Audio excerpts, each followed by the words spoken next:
Hey, Laura J. here with a message today that at 5 p.m. we will be having another Lawfully Organized Summit.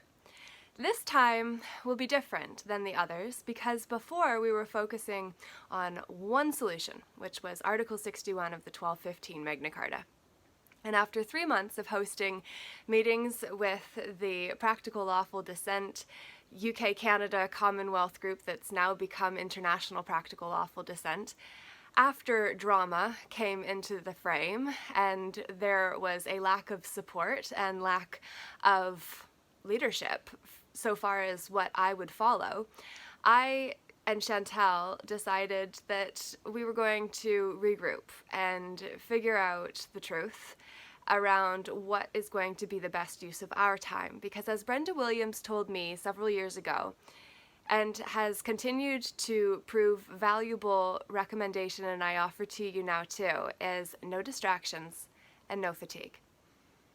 I experienced both of those in excess when I went over the edge and called myself into the police because I wanted to report that the system was corrupt and I didn't know who else to call. And I absolutely was in a state of psychosis, they described it when they labeled me bipolar, which just makes me easier to control with medication that I do not take and haven't since March 23rd of last year, after I went through yet another of the hardest and lowest points in my life because of the circumstances leading up to it and the projections that I was taking on from others that I thought loved me and don't even like me, some of.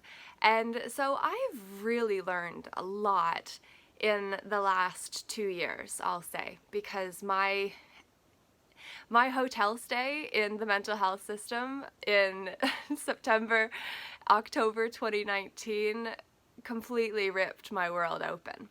And it was because I wasn't able to accept the enoughness of what I had written and finished 3 times in the book that I say rewrote me before the world got to see the version that will come when I write it from this space, being grounded and understanding the need to adhere to no distractions, no fatigue, and then also to say that discipline and devotion are necessary at this time.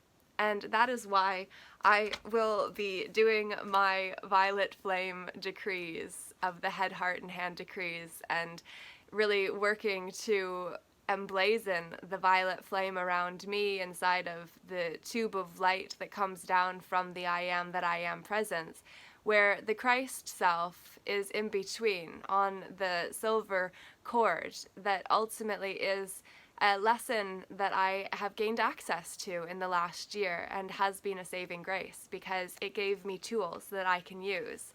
Because what I knew, even though I'd been working on the special practice for Peaceful Inner Warriors United for a long time, was that I had the theories, but I didn't have all the pieces, and I wasn't practicing them.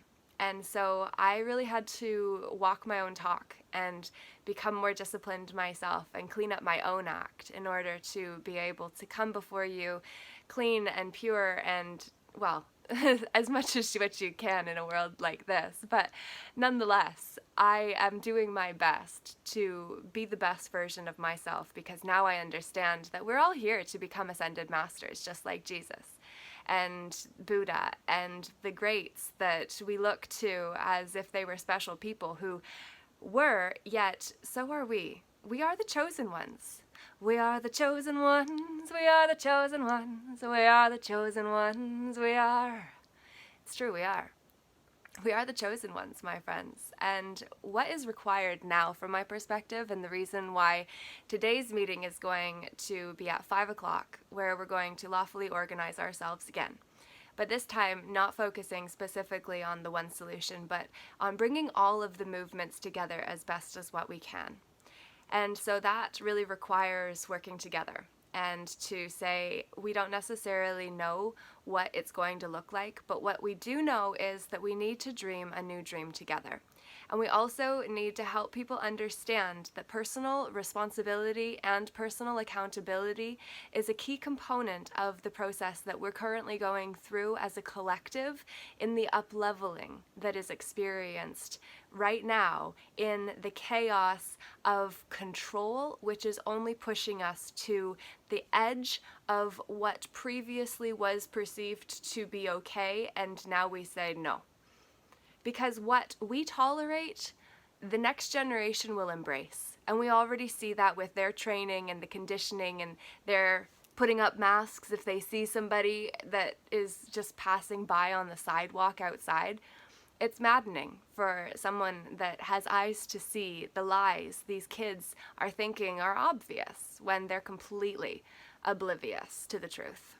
And so I feel like it's our responsibility to help people remember that we will all be held to account at the end of our lives and before as to how we chose to respond to the crisis that humanity is now experiencing collectively. This is not a problem any of us can run from. You can't just buy a plot of land in another country and move there and expect it's going to be okay, because what you'll have less of are alliances with people that are on your side because they have no relationship with you. And you may not have a lot of allies in your area either, because believe me, for the last year, it's been a struggle for me, who woke up to the corruption of the system before others did, and then had to breathe through the madness and learn to self-regulate my own self and to not use coping mechanisms of choice in order to make me feel like I can exist with others who are not at the level of awareness that I've reached because of all I've been through, all I exposed myself to, and who I am and came here to be. Not because I'm special, but because I am starting to get it in a deeper way because of my commitment to it. And so all of this is to say that if you're free today at 5 p.m. Eastern Standard Time, please do join in the Zoom call that we'll be having where warriors will be gathering.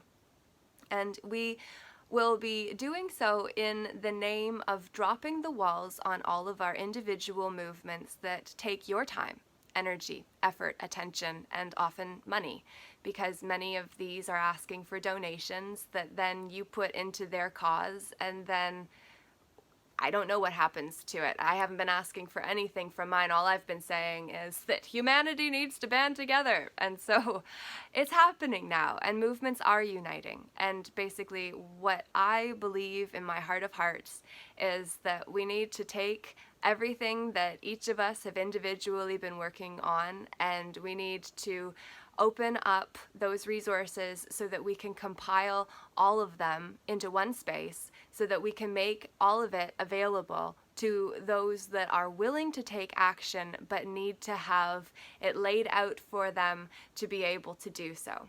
And so that's what today's meeting is going to be about. And if you are willing to come, and if you are a leader of a movement or know someone who is, and you can invite them to this meeting, I would be greatly humbled and appreciative of it, because ultimately you know people who trust you and don't know me, which means that there is no trust, because we know, like, and trust those that we know care of and for us. So please reach out if you have any questions, and basically I will be introducing the idea of what it means to be sovereign and advocating for the confidence building tools that help us remember that as a piece of how I'm contributing.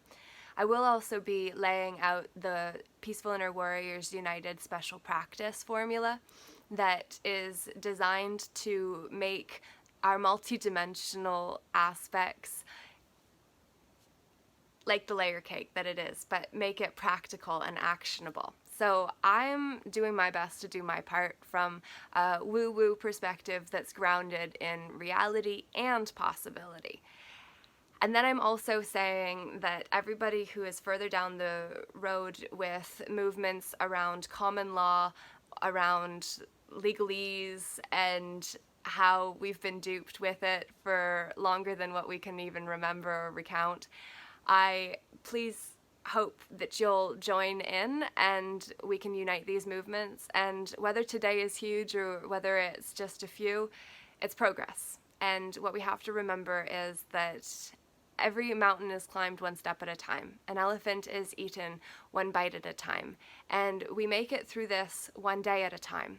And so we just must keep trying. And if you have some ideas for how we can all come together in a bigger way, I would love to hear that. The Mystic Music Album 22 project that I worked on with Jared Wade of Mad Hatter's Music and others is definitely a tool in our kit. And then also we have to understand that these are just steps, and it all leads to the gold if we are willing to dig within our own hearts, to drop out of our heads and fall into our hearts, and then learn to ride the magic of the moment and take action together. So I hope that you will choose to join in today, and very much do look forward to doing some decrees now myself and to sharing the experience with you Saturday at 7 p.m. Eastern Standard Time. The Shambhala Temple of Light has a beginner's broadcast where we do decrees, and then we also have a dictation that is given, which is like a lesson or the sermon. So would love to have you join in there, and we'll share the link in the description of this video. Please do like, share, and subscribe to my channel so that I can get to the 1,000 subscribers mark and be able to do lives on YouTube from my mobile. I look forward to joining with you again soon and hope this message was valuable. Please do let me know what it meant to you, what it meant for you, and what you're going to do with it down below. I appreciate your feedback, and have a great day.